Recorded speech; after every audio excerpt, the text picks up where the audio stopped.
Some engines aren't built to obey, they're built to confess.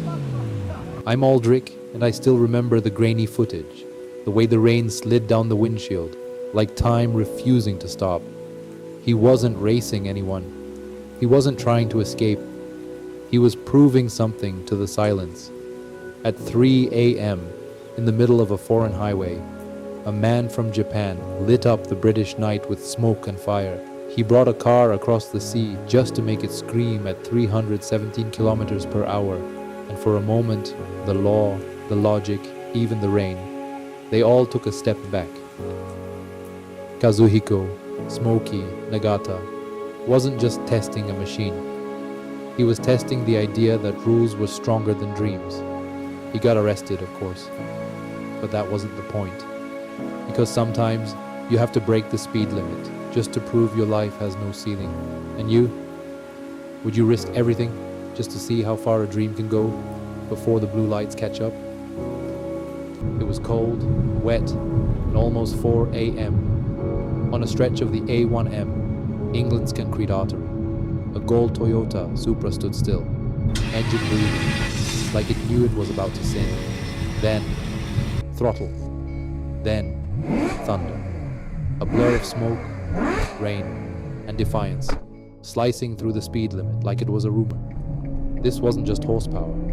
This was a man bringing his dream to foreign asphalt, knowing it didn't belong there. Kazuhiko Nagata, founder of Top Secret, had shipped the car from Japan, tuned it for absurd power, and picked the UK, not a track, not a race, to prove a point no one had asked him to make. He was arrested minutes later. And yet, when asked why, he simply said, "I just wanted to see what would happen. So tell me, what do you call it when logic ends, but the engine is still screaming to go?" The rain was still falling when he shifted into sixth.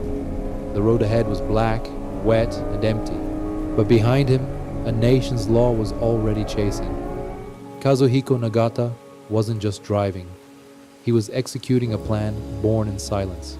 Smuggle a 1,000 horsepower Supra into England, test it once on public roads, and film everything for the world to see. It wasn't a stunt, it was a signature.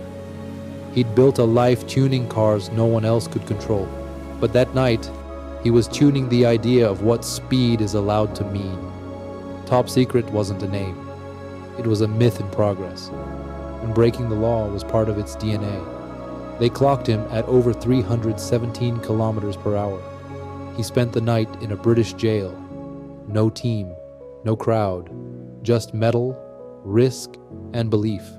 And even now, no one knows if he smiled when the handcuffs clicked. If this doubt still screams inside you, like a machine waiting to break loose, like a truth no one else believes, then like the story. If it still moves you, subscribe. Some stories don't end with a finish line. Maybe it was never about the car. Maybe it was about not belonging anywhere, unless you built the place yourself. Because here's the fracture. He crossed oceans, broke laws, and risked his name, but he never really explained why. Not in interviews, not in statements, not even when Top Secret became legend. The silence became part of the myth. As if the real story wasn't how fast he went, but what he couldn't say aloud. And still, he kept building, kept tuning machines that no one else could hold steady. Not for clients, for himself, not for glory, but for balance. Because in every one of those cars, there's a hidden kill switch, a safety he always installs, just in case the dream goes too far. That's the part no one sees. That's the part that says, I knew it might break me, but I came prepared. The car was impounded. The arrest made headlines. The run became legend. But the silence after, that's what stayed.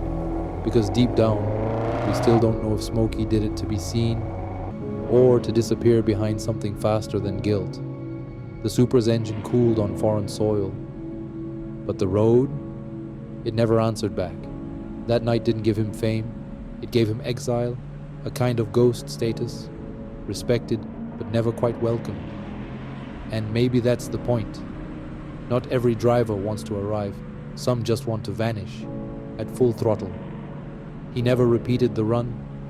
He didn't need to, because part of him is still there, in the fog, on that empty British highway, inside the myth that asks more than it explains.